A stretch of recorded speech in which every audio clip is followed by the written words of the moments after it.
Bienvenidos a Hablemos de Migración, el espacio donde exploramos el fenómeno migratorio. En cada episodio nos sumergiremos en conversaciones significativas, historias inspiradoras y análisis profundos sobre el impacto de la migración en nuestras vidas y el mundo que nos rodea. En este podcast, buscamos derribar mitos, desmitificar estereotipos y brindar una plataforma para las voces de aquellos que han experimentado la migración de primera mano. Hablemos de migración.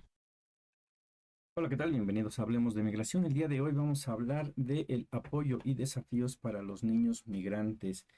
Como lo hemos informado ya antes, el flujo de niñas, niños y adolescentes sin acompañamientos es una de las características más recientes de lo que son los flujos migratorios, acompañados igualmente por las mujeres que empezaron en primera instancia a aumentar el número de mujeres que estaban emigrando de sus lugares de origen, primeramente acompañados, y últimamente, también en tiempos recientes, se ha visto un aumento también de mujeres en esta situación de salir de sus lugares de origen sin acompañamiento alguno. El día de hoy, evidentemente, vamos a hablar nada más de lo que son los niños, pero estos dos grupos son sumamente vulnerables ante la gran problemática que lo que es los flujos migratorios, pero también de lo que es el crimen organizado. Bueno, ¿qué es lo que está pasando en ese contexto el día de hoy en, en México y cuál es la realidad de muchos de los migrantes que están viendo con esa necesidad de salir? Aquí en México, el DIF está atendiendo a una buena parte de estos menores. Estos son los datos que logramos obtener sobre aquellos que son reportados. Recordemos que uno de los grandes problemas también de la migración es que normalmente los migrantes suelen no intentar ser detectados por migración, y más en estos tiempos en el que Donald Trump ha cancelado todo tipo de ayuda, que está presionando al gobierno de México para que detenga los flujos migratorios. Nuevamente se vuelve a dar este efecto que ya era bastante perjudicial para los migrantes antes de que entrara López Obrador, por ejemplo, a la presidencia, en donde había un flujo totalmente sin control en lo que era el territorio mexicano por parte de todos los migrantes, y que una vez que Donald Trump pone esta presión para que el gobierno de Andrés Manuel López Obrador empiece a poner orden en la frontera sur, enviando a la Guardia Nacional a ayudar a las labores del Instituto Nacional de Migración, como esto poco a poco empieza a entrar se puede decir que en un control de saber quiénes están entrando y por dónde están entrando. Esto se suma una vez llegada a la presidencia Joe Biden, en el cual les permite iniciar sus procesos de solicitud de asilo a través de la aplicación CBP One, en la cual pues los migrantes ya se veían con la posibilidad de no tener que esconderse, sino iniciar su proceso para poder llegar a Estados Unidos de manera legal a través de un proceso de solicitud de asilo a esa nación. Estas dos medidas hicieron que el flujo por rutas más peligrosas a través del territorio mexicano disminuyera considerablemente durante un tiempo, pero ahora con esta política de Donald Trump, en la cual ha eliminado esta aplicación CBP igual, no solo eso, sino que ni siquiera eh, permitió que aquellos que ya tenían la cita terminaran su proceso, sino que se las canceló de tajo, y ahora presionando al gobierno de México para que endurezca sus medidas migratorias, pues aunque no se tenga reporte todavía de que México esté haciendo algo para frenar el flujo migratorio más drástico de lo que ya era antes, sí esta información hace que los migrantes tiendan mejor a esconderse y a irse por lugares diferentes. Bueno, pero de los datos que se tienen recopilados, por ejemplo, aquí tomamos un artículo que se titula "Atendió el DIF local a 3.048 niños migrantes en el sexenio pasado". Este es un artículo escrito por Sandra Hernández García, en la cual nos dice que del 2019 al 2024, el Sistema para el Desarrollo Integral de la Familia TIF en la Ciudad de México atendió a un total de 3.048 niños migrantes provenientes en mayor medida de Guatemala, Honduras, Ecuador, Venezuela y Brasil, así como de África y Asia, de acuerdo con el Instituto de Transparencia. Esta es información que se le solicita para toda la población en México. Estos datos se pueden solicitar. A veces es un tanto complicado para poder solicitarlos, pero está al alcance de todos, independientemente de la información que ha habido de que se eliminó el Instituto de la Transparencia, el cual era uno de los tantos elefantes blancos que tiene México. La información se puede seguir localizando, encontrando en las diferentes dependencias. Lamentablemente es algo de lo que tendrá todavía que practicarse mucho, que enseñarse mucho. Tiene que haber talleres para que la población en general pueda saber cómo pedir esta información de los menores que se están tomando datos de que han sido recopilados por parte del DIF.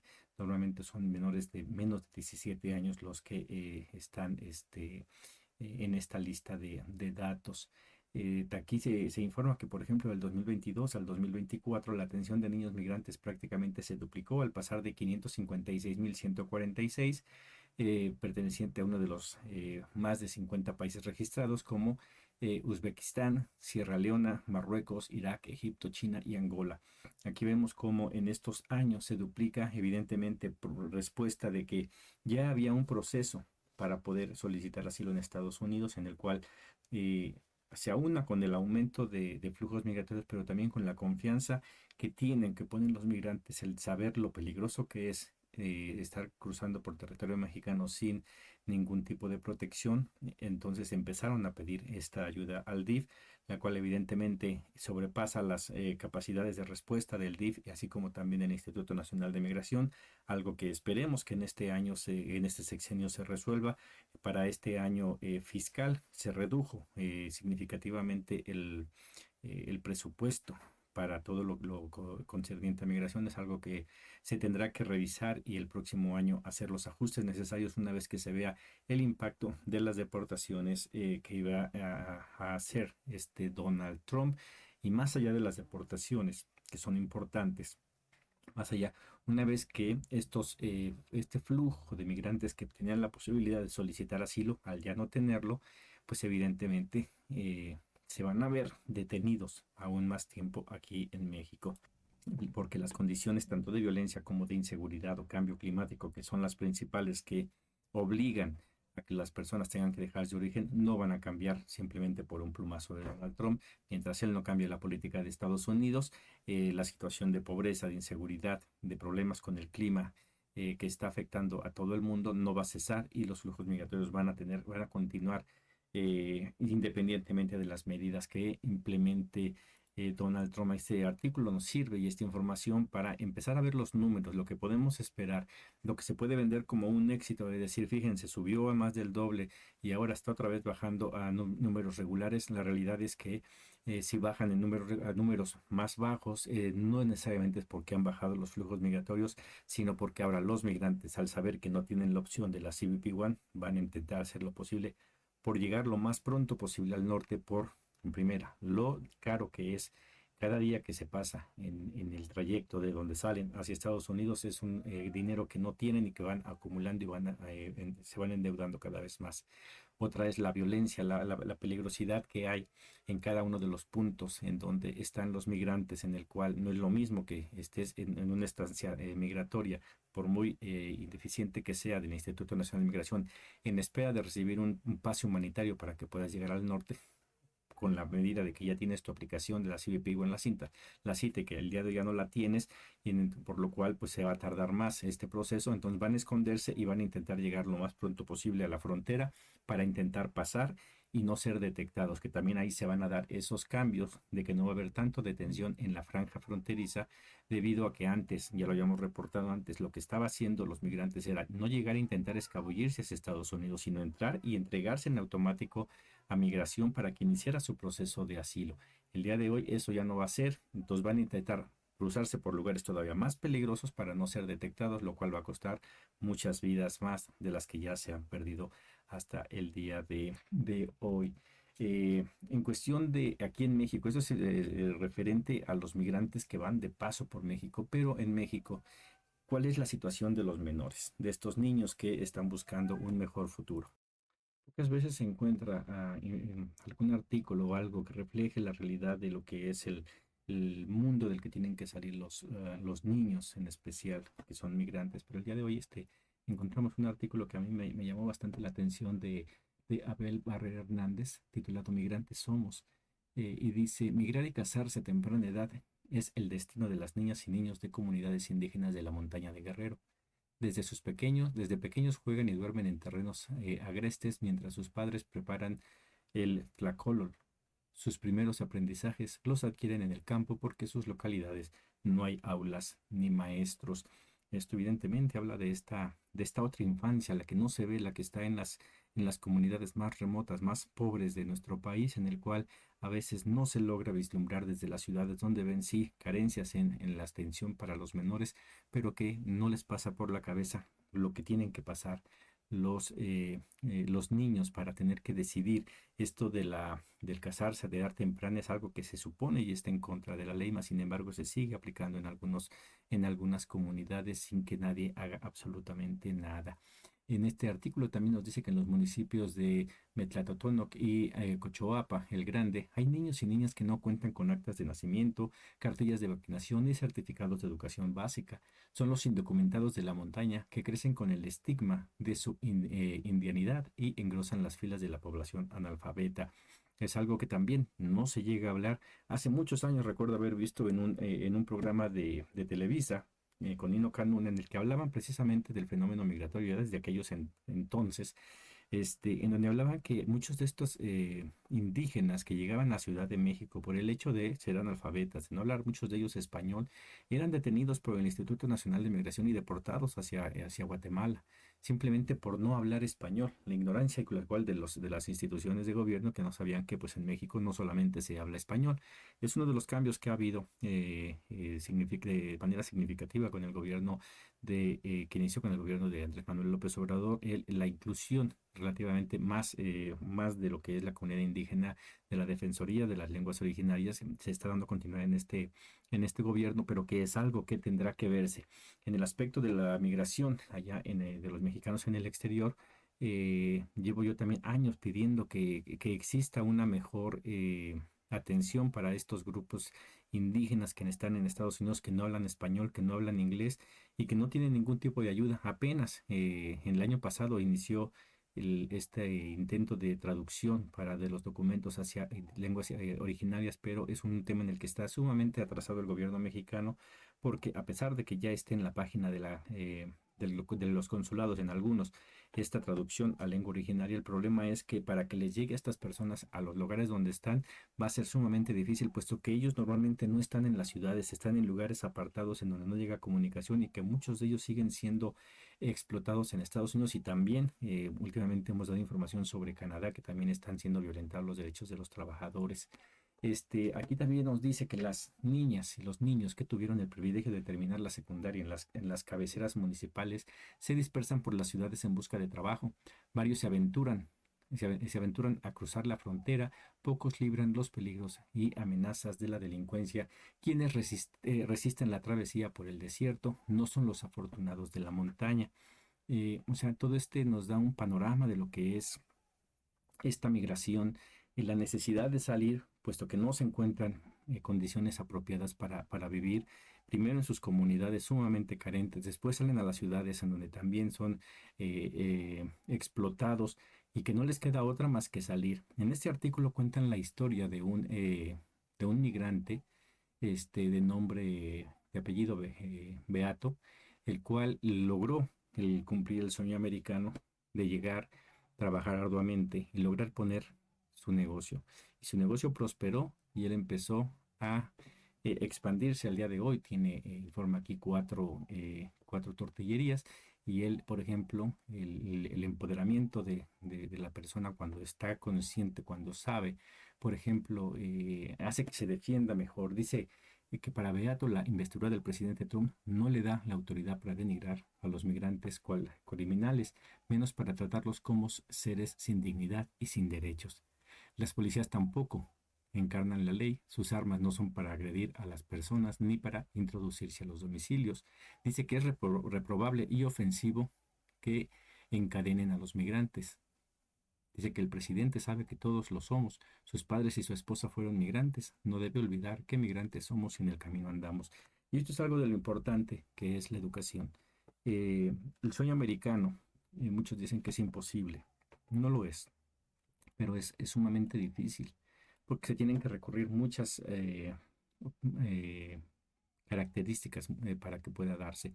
Evidentemente, una persona que no tiene educación que la vida y su gobierno del país del que sea de origen, incluyendo a México, no lo trató bien y sale para buscar un mejor futuro, se ve y se va a enfrentar contra grandes problemas en Estados Unidos, a menos de que encuentre la oportunidad de empezar a estudiar. En el caso personal, yo sé que, por ejemplo, en San Diego, California, está el colegio comunitario, el cual da clases gratuitas independientemente del estatus migratorio de las personas. Ahí yo pude estudiar más de una carrera y sé que muchos han hecho lo mismo, el poderse continuar educando, el aprender inglés y con eso empezar a conocer los derechos. Y una vez que un migrante conoce sus derechos, difícilmente va a ser violentado. Lamentablemente, eso no es lo regular. La mayoría llega y es tanta la necesidad de mandar remesas a sus lugares de origen. Los trabajos son tan mal pagados que tienen que agarrar dos, tres trabajos y que no les da la posibilidad de poder tener tiempo para informarse, para educarse, principalmente para educarse, mucho menos para informarse de lo que realmente está pasando y de lo que se necesita hacer en sus países o involucrarse de manera en la vida política para que cambien la situación de sus comunidades. No da tiempo para eso. El sistema capitalista, en especial su variante, el neoliberalismo, lo que hace es absorber por completo el tiempo de las personas. Y bueno, y aquí es la importancia, ¿no? De poderse estar informado, de poder educarse. Y ya que no todos lo pueden, es el compromiso que tenemos aquellos que hemos tenido la posibilidad, el privilegio de haber podido encontrar el camino para poder salir adelante y defender no solamente los derechos de nosotros como individuos, sino de la comunidad en su conjunto. Bueno, esta es un poco de lo que es la perspectiva de lo que están enfrentando, a lo que van a enfrentarse estos niños migrantes que, como lo digo, antes no tenían que salir, estaban todos en sus comunidades de origen. A los primeros años de la migración, los hombres son los que se iban y seguían mandando dinero hacia México. Conforme se ha puesto cada vez más difícil la situación por muchos avances que se promuevan en la cuarta transformación de la vida pública en nuestro país, la realidad es que el deterioro de la vida en nuestro país es bastante grande. Apenas ayer asistí a la Cámara de Diputados en donde estábamos en pláticas de mesas de trabajo sobre el asunto migratorio y es para mí desde el punto de vista algo tanto cínico el decir en el tema migrante no hay partidos. No debemos de haber partidos, debemos de trabajar de una manera en conjunta y no, PRI, PAN son los partidos que expulsaron a millones de mexicanos de nuestro país, son los partidos que promovieron PRI, la pobreza sistemática por muchos años de gobierno, el PAN, la violencia que han cobrado la vida de cientos de miles de mexicanos y que ha obligado a salir a muchos, ya no por la necesidad de la pobreza, sino por la inseguridad que había en sus lugares de origen. No podemos dejar de ver partidos. No podemos dejar de ver que personajes de estos partidos ya se han involucrado y metido en Morena y pues usando lo que decía López Obrador, el abrazos, no balazos, el aprender a perdonar, sí, pero no olvidar de dónde viene, no olvidar lo que han hecho, porque si alguien tiene responsabilidad y tiene que actuar todavía de manera más fuerte, más contundente para poder ayudar a los migrantes, son precisamente estos dos partidos. Que no se les olvide que son los responsables de la situación que impera en México el día de hoy. No bastan 6 años del gobierno de López Obrador para revertir el daño que hicieron ellos por tantos años, ni mucho menos las primeras acciones del gobierno de Claudia Sheinbaum. Tiene que haber un compromiso, ahí sí, más allá de los partidos, deben de dejar de ver de que el que está gobernando es Morena y deben de empezar a tomar acciones para defender pues a la población en general. Y el día de hoy, hablando de migrantes, hablando de lo que es la ayuda, voy a cerrar para mí una noticia bastante triste. El día de ayer, no podría yo estar aquí si no hubiera sido por don Luis Sánchez, un migrante que se fue joven en aquella época cuando era muy fácil pasar a Estados Unidos. Trabajó, ayudó, 2 veces se casó, 2 veces se divorció, le ayudó a arreglar papeles a sus parejas. Un ser bastante especial y bastante difícil de entender, pero que sin la ayuda de él, sin haber tenido dónde haber llegado yo, ahí en Tijuana antes de poder pasar hacia Estados Unidos, difícilmente podría estar yo aquí el día de hoy. Es un agradecimiento, se nos fue 86 años, si no me equivoco, al día de ayer perdió su vida, él logró arreglar sus papeles, residente norteamericano por muchos años y todos esos años intentó ayudar a todos sus amigos migrantes. Su casa, su puerta estaba siempre abierta para que a las 2, 3 de la mañana cuando llegaba un deportado le tocara y él abría.